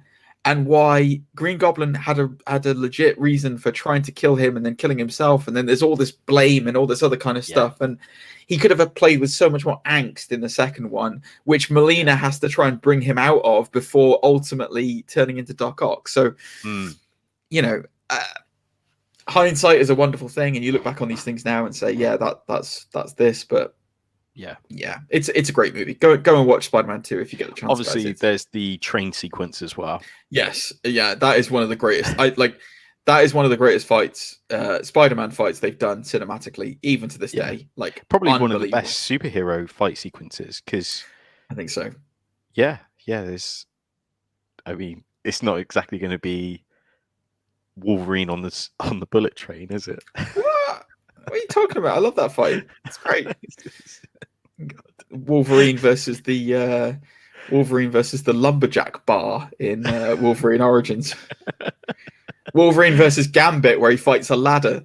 Oh, sensational! Absolutely, we love a bit of Wolverine. I do love Wolverine as a character. It's just, my God, has he had some bad movies? That's the one we should do the tier list of next. That's the one we should do next. Wolverine movies. Yeah, well, we've got no other one. Anyway, speaking of bad movies, yes, let's talk about Spider-Man 3. Where would you put this on the tier list? Oh my god, it's a C or a D? I would say a D as well. A D. It goes as a D. Because I think C is almost like middle of the road. Yes. Okay. It's a D. I will cover the good before I cover the bad. Sam Raimi, as we've established, he loved Spider-Man from a young age. Yada yada yada. His portrayal in this film and understanding. His understanding, and the portrayal of Sandman in this film is fantastic. It is excellent. Thomas Hayden Church was an excellent Sandman. That whole sequence of when he gets broken down into Sandman and reconstitutes himself is incredible. Like, it's really, really good. The fight sequences that Sandman has with Spider-Man in this film are phenomenal. And you can tell that is all the parts that Raimi poured his heart into. Yeah. Because he wanted that to be good. And it's really good. Like, Sandman in this is great. Hands down. And I beg you to argue with me. Sandman is excellent. That's it. I don't like the rest of this movie, and the reasons why I don't like the rest of this movie, well, let's start with Sandman being responsible for Ben Parker's death. Yeah. Hate that. Hate it. Awful. Why did you do that? You don't need to do that. That was my first experience of a retcon. I think that was like... Oh, really? Yeah, like... I can't. Stupid. It's just stupid. The only reason you do it is to make it more emotional, so that there's that emotional connection to Peter and the villain. Stupid. It doesn't need that. Why do you need that? That's not what Spider-Man's about. We've already seen him hunt down that villain in the first movie. And then, exactly. Yeah. And then stupid. Be told 5 years later. Yeah. So that's that. Mary Jane might as well not be in this movie. She's completely pointless in this film. Absolutely pointless. Like, they break up in the first half an hour, and then it's just like, oh, what's the point of having her here? Absolutely pointless. Completely pointless. That annoyed me. And then here comes the crowning turds in the water pipe. So Harry Osborne goes on one hell of a journey, doesn't he? Oh, absolutely. And we all know that in the books, Harry Osborn eventually becomes Green Goblin himself, and follows on the mantle of his father and becomes a horrible nemesis that is very personal to Peter, because he's his best friend who's become his enemy. In Spider-Man 3, Harry decides to become a snowboarder. And then thinks, oh yeah, I'll put some jet boosters on the snowboard and use it as a flying thing, and then maybe I'll interfere with Spider-Man at the same time. And the new Goblin is born. What makes me laugh about the whole thing as well is like all he's done is he's put some goggles on and he's put a face mask on, and that's it. He's like, I'm ready. Yeah, this is me. This is the new Goblin, the rad Goblin. He's in a jumper and trousers, and he's put a mask on, and he's on a surfboard.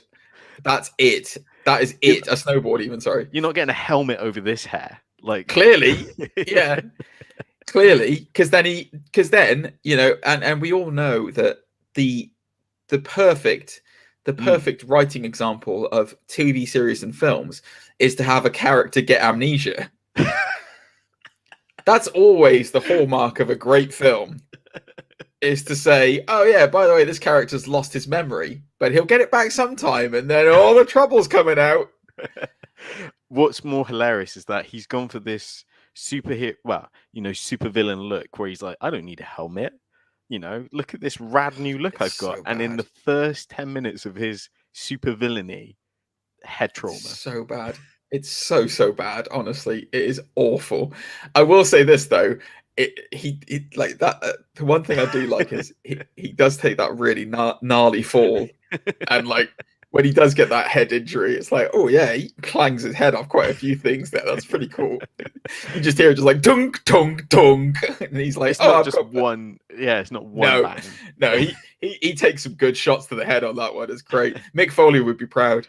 But yes, and then I mean the biggest obscenity in this film. Well, also I will say Gwen Stacy is again shoehorned into this film. And just random character decisions. Like he just decides to kiss Gwen Stacy in front of everyone, including his fiance on stage. I'm like, and it's him egging it on as well, isn't it? He's like, let's he's like, let's do it. Let's do it. I've got a spider boner. Let's do it. I love how he leading up to that. He's like, they love me. I know. It's ridiculous. Well, it's supposed to be the ultimate hubris, isn't it? He's like on top of the world and then he all falls, but just awful. All right, well, let's get on to the biggest pile of poo in this film. Symbiotes arrive, Zane. Is this faithful? My memory is hazy on this. I know JJ's son is in the second film, right? Yes. Being an astronaut. Yes. Do they do the whole spaceship crashing in this with the symbiote? No. Okay. Do you want to know how the symbiote arrives on Earth? Remind me, please. Okay. So Peter is in the park with Mary Jane, and they're having a conversation. And they've just called off the wedding because, surprisingly, Peter kissed Gwen Stacy in front of the world, and she didn't like it. And so he's about to leave on his little scooter bike. And as they're in the park together, as it happens, a meteorite crash lands into Earth. And it has the Venom symbiote on it. And obviously, Peter, he doesn't have any kind of spider sense or anything like that, so he wouldn't know about a meteorite landing in the park near him. And no government authorities would be there or anything like that. So the Venom symbiote just escapes from the meteorite and decides to latch onto a random bike, which turns out to be Spider-Man's. Who would have thought? Who would have thought? So yeah, that's how it happens. That's how it happens. Yeah. And then we get the classic waking up in the middle. I will say that was good, where the Venom symbiote takes him over and he wakes up in the middle of New York in the black suit. That is good. Yeah. But the black suit again, it annoyed me because it's like it's a symbiote that he can take off. It's like, so it's bonded to his suit, not to him. It's not bonded to him. It's bonded to his Spider-Man suit that he can just take off and put in a box anytime he wants. Surely that eliminates the idea of a symbiote. I guess, yeah. Also, they had Dr. Connors do the experiments on the little segment of symbiote, didn't they, on this? Yeah, they did. I wasn't so bothered with that because that's what happens in the they did that in the cartoon as well, where he's like, cut a piece off where you can. And he's like, what do you mean where I can? And he goes to cut it and the whole symbiote moves. And then it's like, I love that scene in the animated TV series because then it's like Peter Parker's leaving and Connors is just going, what are you doing? You've got to get that thing off of you. And then Peter's like, I need it. Great. I still remember that to this day. You've got to get that thing off of you. But yeah, so he eventually realizes that the suit is making him dance like an idiot, and do various bad things. What did you think of? Let's get some shade. What did you think of Bad Peter? It's awful. Like, it's just so cringy to watch. Stop gyrating. Yeah, it's just cringy and awful, and like to think like there's points in this movie where he thinks like he's a ladies' man from it as well. Because I know. There's the landlord's daughters who's like, go get me some cookies, like and then like there's the flirting with Gwen, Oh with this God, it's new awful. persona. Like, So awful. I think that it's a tale of a tape when this film was made in 2007, 2008, and that him Bad Peter is still a meme to this day. To this day, bad emo Peter is still a meme. don't they And call then him I Bully Maguire sometimes? Bully Maguire or something like that. Yeah, I don't know. And then obviously he gets rid of the suit, and Eddie Brock gets the suit, and Eddie Brock is played by Topher Grace, who is probably one of the worst castings as Eddie Brock I've ever experienced, with his frosted tips. Ooh, he's so bad. And then he becomes Venom. A very small Venom, but A very Venom tiny Venom. Very tiny Venom. Diddy Venom. Dude, I don't even know where to begin with this. Like, it wasn't Venom. I'm sorry. It was just a weird thing. The issue with the film is the fact that, like, it's very clear when you watch it back, very, very clear. New Goblin aside, because I don't know who did the design choices on that, but that was awful. But New Goblin aside, it was very clear that the studio, Avi Arad and who knows who else, wanted Venom involved. Yes. And Sam Raimi did not want Venom involved. He's gone on record as saying he hates Venom and doesn't like him as a villain. He's, he thinks he's boring and just a lazy doppelganger of Spider-Man. So he hated him. And you can totally see that this is a film of two parts, where it's like there's the love letter that Raimi has for Spider-Man with all the Sandman parts and the battles between Sandman and all that other kind of stuff. And then the Venom black suit stuff, where it's just like, this, I don't care about this, just whatever you want to do, just throw it in there, whatever. Yeah. And it really shows, and it makes it a really horrible film to watch. Like, it's not a nice film to watch at all. I wouldn't advise going out and watching Spider-Man 3 if you can avoid it, guys, unless you want to see the Sandman bits, in which case just watch the clips of Thomas Hayden Church's Sandman. There's only one action sequence I like in this, which is the sequence where Gwen is doing a photo shoot and the building, there's like an explosion and it starts to fall, and Spider-Man falls and catches her, like through the debris of the building falling and such. I like that. There's a couple for me.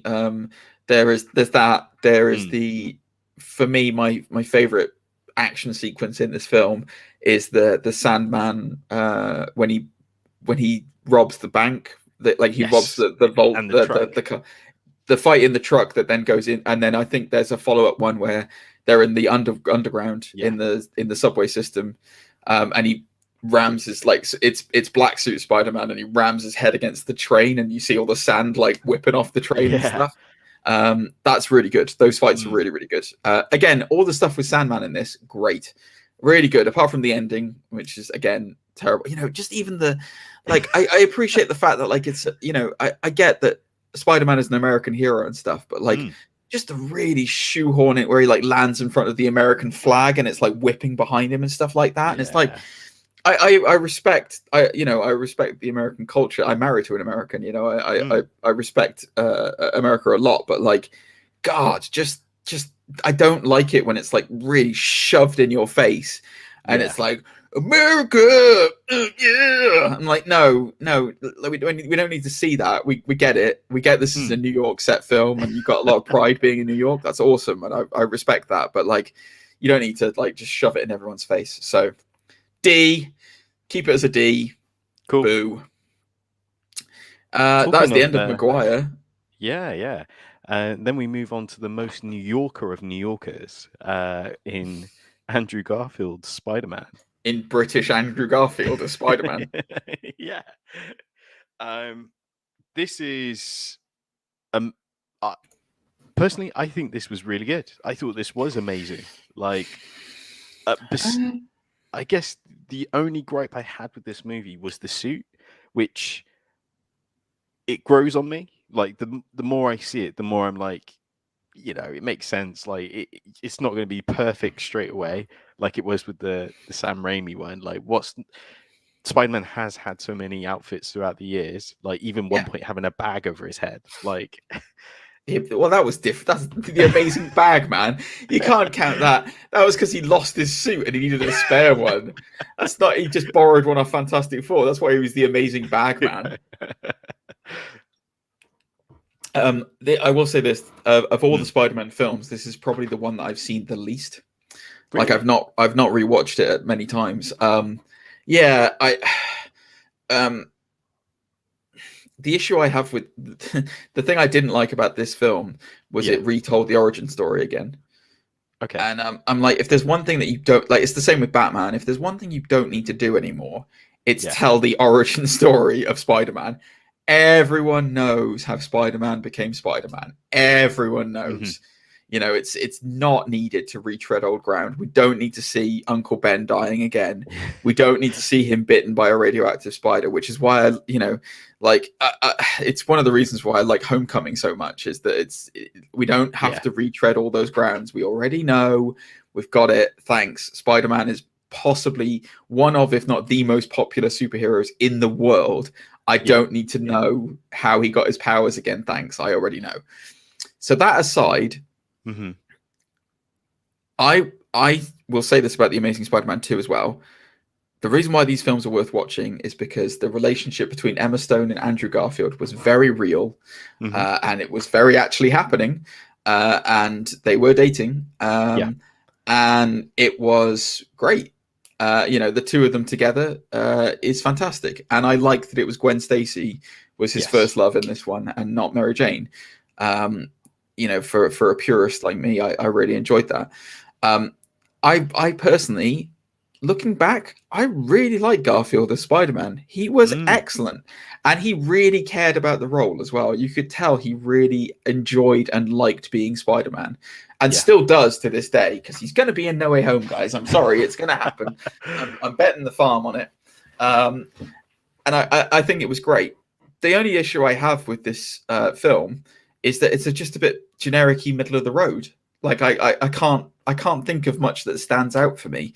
Rhys Ifans Rhys Ifans is an incredible actor. Yeah, he's excellent in most of the stuff he does. I'm excited to see him as Rasputin in The Kingsman. Yeah. The design of Lizard. Yeah. The face, a little bit weird, I have to be honest with you. Why wouldn't you just go the full hog if you're going to do that? But fine. I was happy that they did Lizard instead of, again, like you mentioned, instead of rehashing old villains, a bit like Agreed. What we were saying about Joker and stuff, going completely left field and using the Lizard. We'll talk about completely left field when we talk about 2, won't we? Yes. I agree. But I hear what you're saying about being generic, because when this movie came out, dare I say, at the end of this movie, there's a big blue beam in the sky, which became a bit of a trope. Yeah, it's a gas attack, isn't it? At the end, isn't he trying to turn everyone into lizards? Classic lizard. Oh, that's just classic lizard. I would put it as a C, mate. I don't think it's as good as the first Spider-Man movie. It's certainly not as bad as 3 or what's coming up, but it's the reason why I can't put it higher. Yeah, is that it doesn't stand out. There's nothing in that film that I can go, oh yeah, that was a good bit. Like I remember there's a sequence in a toilet with the Lizard and Spider-Man. Yes. Yeah. I can vaguely remember that, and I remember what you just said to me about on the blue light at the top of the building, and I remember there being a first-person like web slinging thing. Yes, but I think that was for the marketing as well. That wasn't even for the actual film, and it's in the film because that's how we see his full outfit. I would put this at a B just because he makes his own web shooters, and he's actually. Really quippy in this as well. So, for example, when he takes down a crook, they're like, they pull out a knife, and he's like, "Oh no, not a knife! It's my weakness." Yeah, I get that, but like by the same token, so was Maguire quippy. And you could argue he was at his most quippy when he was emo Maguire. Oh, don't play. I think it's I personally would prefer it as a C, speaking personally, but happy as you are the one who's going to kick me off the show anyway eventually. I'm happy for it to be a B if you want to make it a B. Let's make it a B. Come on. He didn't deny it, guys. He didn't deny it. It's on film. All right. Then we go on to The Amazing Spider-Man 2. Yes. See, I Now, would say this was a C. I would. It's not a C. It's a D, buddy. If we're putting 3 as a D, we have to put that as a D as well. I'm sorry. The reason why. Now, I have rewatched this film recently. It was not as bad. It was not as bad as I remember it being. Mm-hmm. That being said, it's bad. There is a lot of really bad stuff in this. You know, if we look at the plus points to it, yeah, they finally did the Gwen Stacy death, which was very good and very well handled. The relationship between Peter and Gwen is excellent. Yes. Excellent in this. The relationship between Harry Osborne and Peter is excellent in this. You actually believe that, like, that's the difference between this and the Maguire movies. I actually believed that Dane DeHaan and Andrew Garfield were friends in this film. They made fun of each other. They were joking around with each other. They had intimate, intense conversations with each other, which makes it oh so much more bitter when everything goes wrong. Mm-hmm. You know, to the point where you do actually kind of get to the point where you're just like, Peter, just give him the blood. Just give him what he wants. Like, he's your best friend. Why aren't you doing that? Until you realize, oh no, it's going to turn him into an absolute monster if he gets it. Okay, I kind of understand it. Those are the bits that I really liked about this film, and the fights. Okay, and the Electro Spider-Man fight in Times Square is excellent when he whips to save everyone from getting electrocuted on the rails and stuff like that. That's great. Like, that was really good. That's about all I can think of that's good about this film, though, because the Electro representation.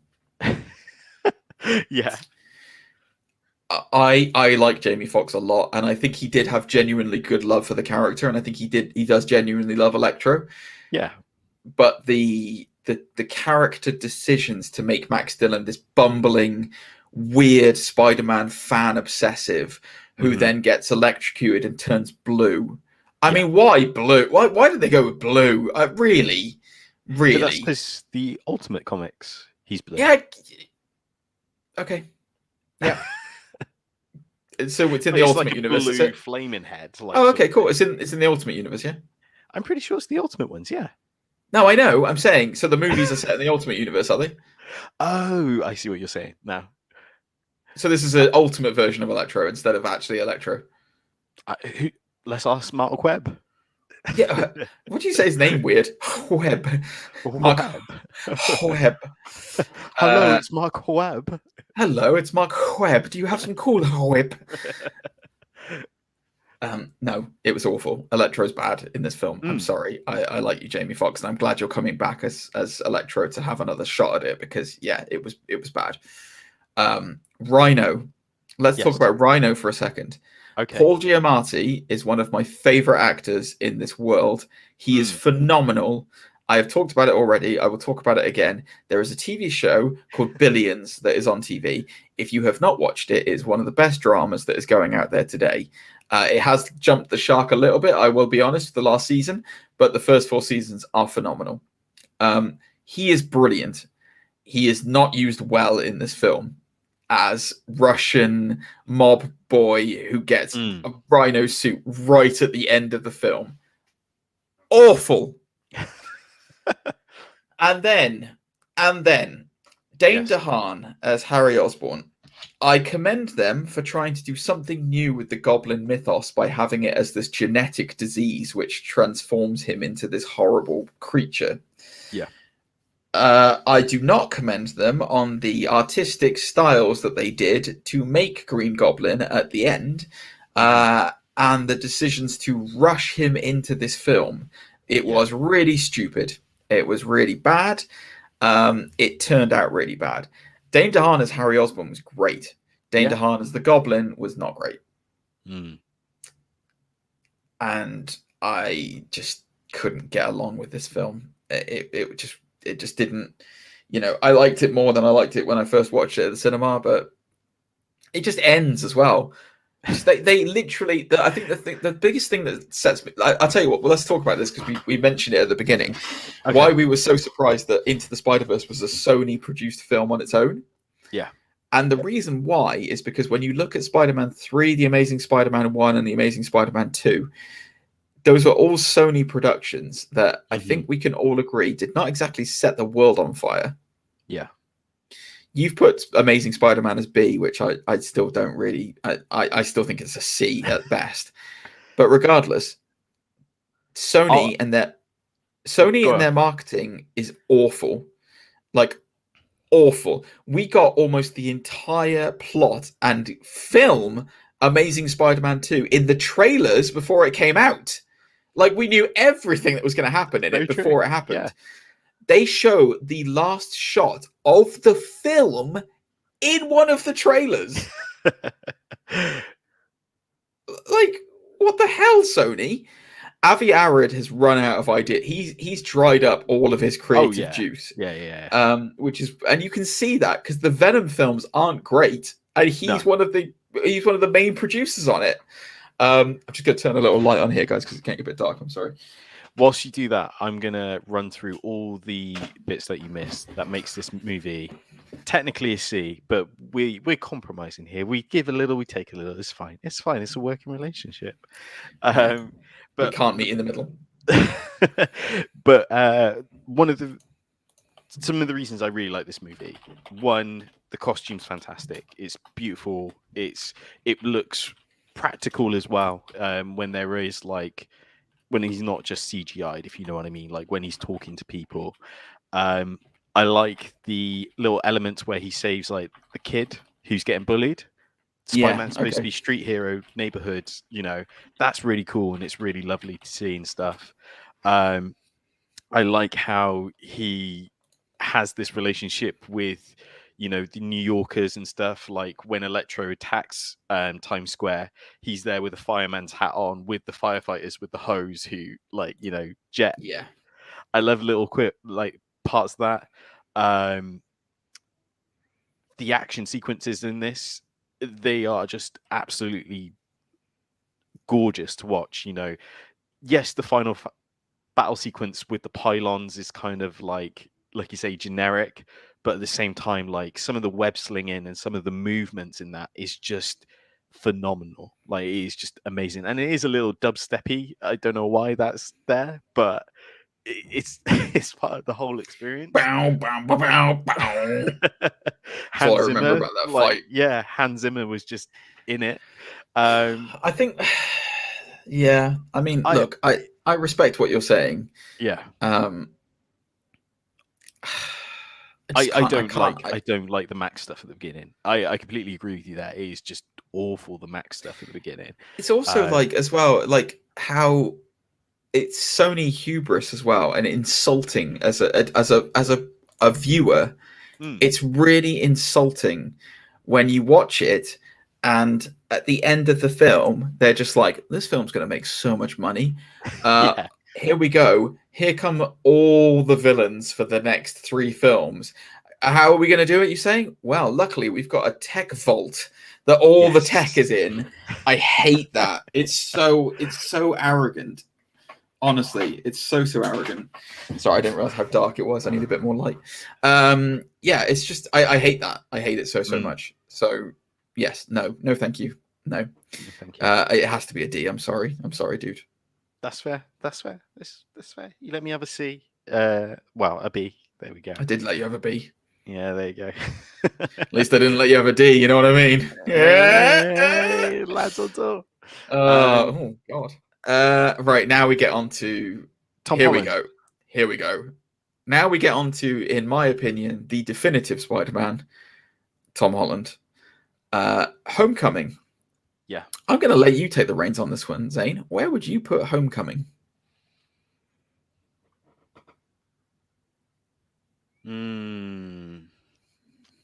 It's tough, isn't it? Yeah. Here's my thought process. Mm-hmm. I don't think it's as good as Spider-Man 2. I am shocked at that. Carry on. But I know it's better than Spider-Man 1. It's an A for me. It's not perfect, but it's pretty good. I mean, like it is as good as Doc Ock in Spider-Man 2 easily, I would say. Like, so there's a couple of things about this film, right? So, first of all, it's the first film that's set in the MCU. So Spider-Man officially is folded into the fold and becomes part of the MCU in his own right, instead of just being an add-on attachment in Civil War. Mm-hmm. Maguire's portrayal of Spider-Man is excellent. He feels like a kid who is out of his depth. You have the involvement of Do you mean Iron Holland Man. or Maguire? Sorry, Holland. Sorry, my apologies. Sorry, Holland. Sorry. You've got RDJ in this as Iron Man, who in himself brings a lot to the film. This is interesting new mentorship situation between him and Spider-Man. Okay. The where this film kind of falls apart a little bit is, I think that, and it kind of rings true into a lot of Holland as Spider-Man, but the over reliance on tech is a little bit rubbish. Spider-Man having like a Friday in his suit. Yeah, no, that's not really that great. Like, I don't really like that. Well, this is why it wouldn't have been an A for me, because there's a whole scene where he's talking to Karen, the AI in his suit, when he's locked in that container, and I was just kind of like, okay, that is. I will say this: that's the scene that doesn't make it an S for me. Okay, there is one scene in that. Yeah. How many scenes in Spider-Man 2 can you list that you don't like? There's the rent one. There's the rent one. There was all those side plots that you were just talking about. Yeah. There was all the parts where it's just like, there's the ridiculous character decisions, like Doc Ock, like Otto Octavius putting his ship on the outside where it's completely vulnerable. There's the lady his wife who dies because she stands there screaming instead of turning around a corner and protecting herself, but in spite of all those flaws, it's still an A movie. Homecoming. Yeah. I can think of, there's so many good bits in Homecoming. There are so many good bits. There's the bit where he saves the boat by webbing it up together, and you get almost a kind of recreation of the train sequence until Iron Man comes along and is able to kind of help stuff. And that's that self-sacrifice stuff. You get the whole situation where he becomes overly reliant on this tech and then realizes he doesn't need it and just goes full on old makeshift suit to beat Vulture at the end of it. Keaton's Vulture is an amazing bad guy in this, with real with real stakes in it, with real agenda and everything. Agendas. There's the cool twist where you realize that the girl that he likes is actually Vulture's daughter.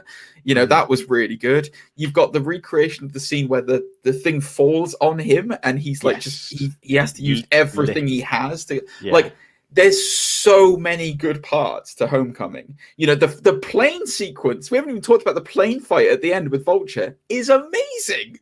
See, I had forgotten all of that until you just said. I think we've both got amnesia on some of these Spider-Man movies, because I'm I can remember everything from Amazing Spider-Man 2. No, I can remember everything from Amazing Spider-Man 2. I can't remember anything from Amazing 1. It's Spider-Man 1, Homecoming is easily an A. Because of all these things, and also, let's be honest, it writes Spider-Man's story in a better way than any of the previous Spider-Man movies. As a result of Homecoming, we are now getting No Way Home. As a result of Homecoming, we know for a fact we're going to get another 3 Spider-Man movies with Tom Holland. As a result of Homecoming, Spider-Man is now the Tony Stark in the MCU. I don't like that, though. Why?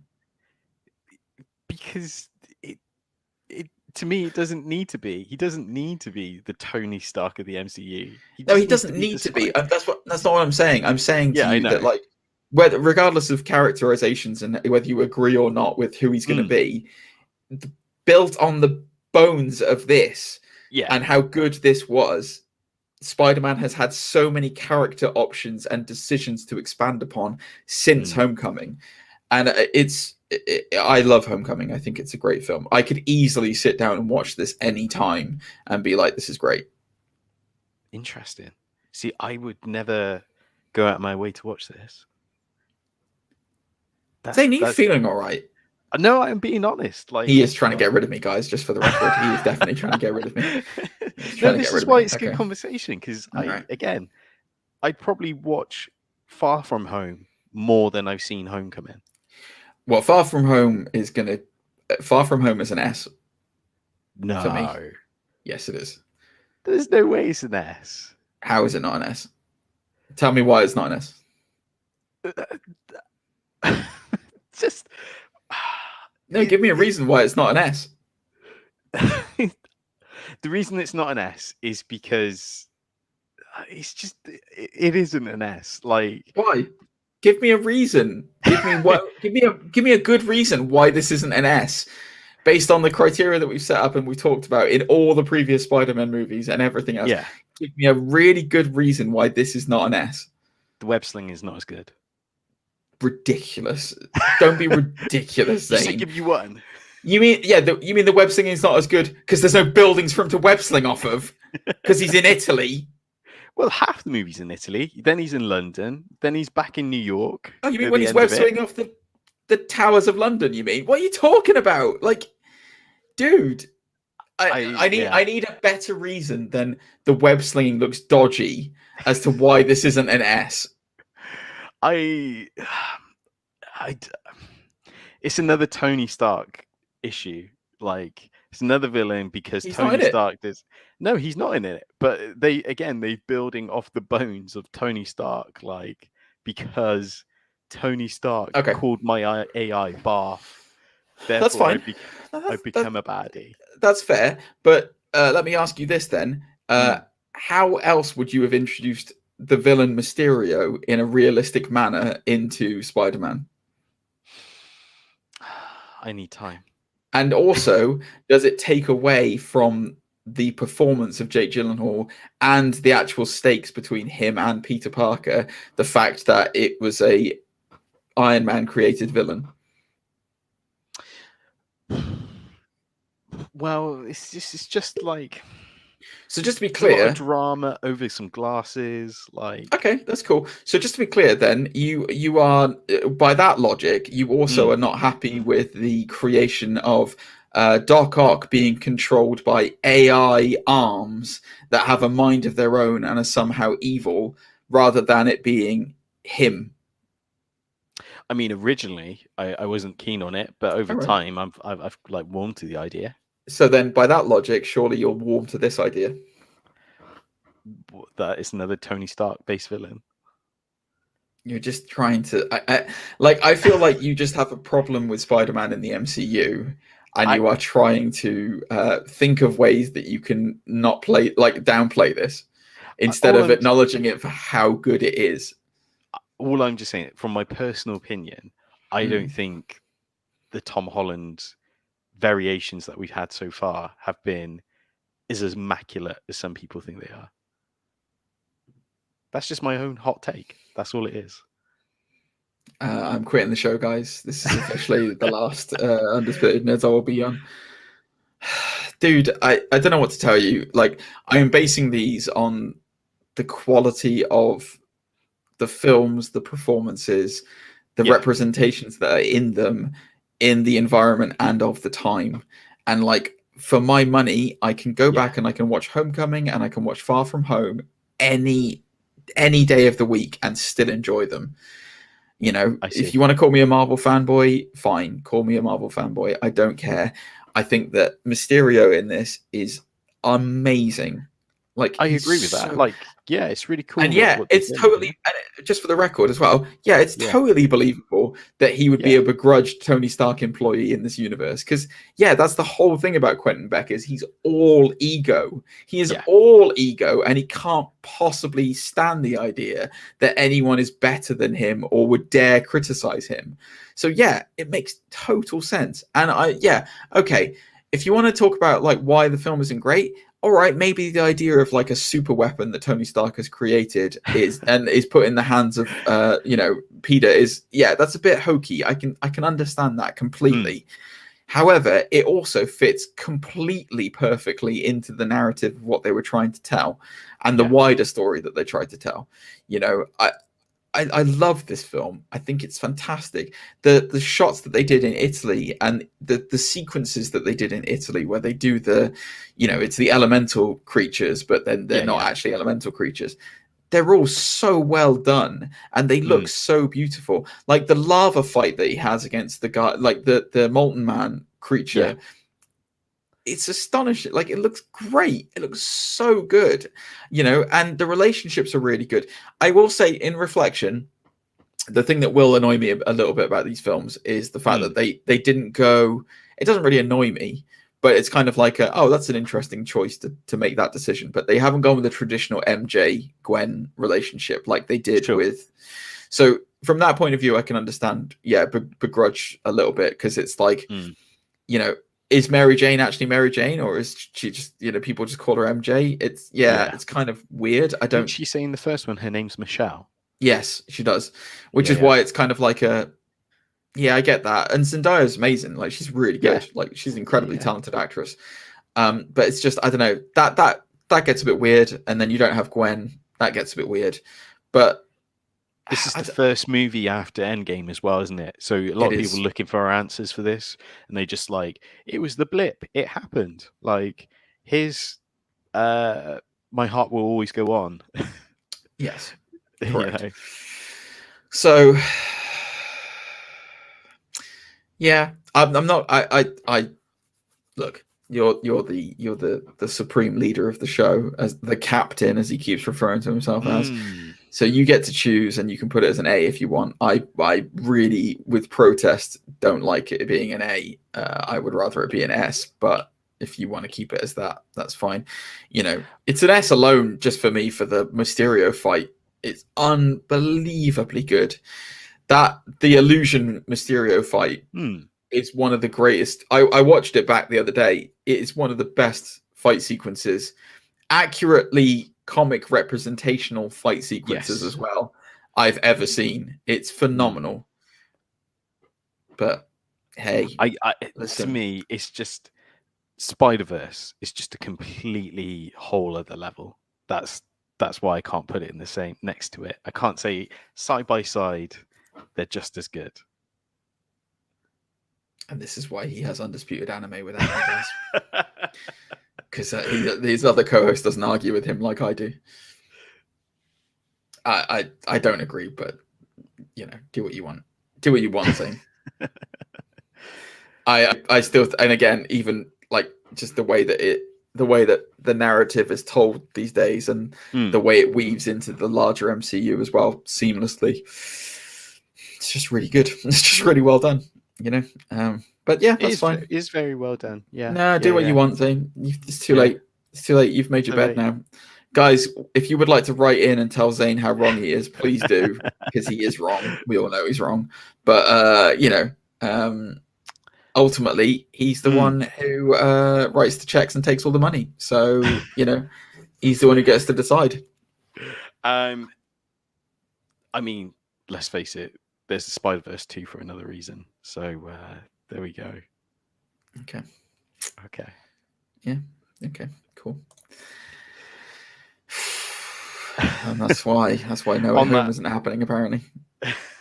On that bombshell, we're gonna wrap up. Even my friend Kush, who's in the chat, has said you're wrong.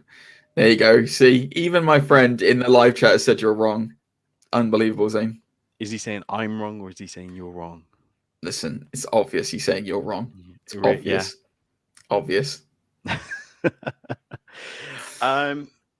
There we go. There's our tier list. As GG says, do you agree? Do you disagree? Do you think Amazing Spider-Man 2 should be higher on this list? Maybe. We want to know.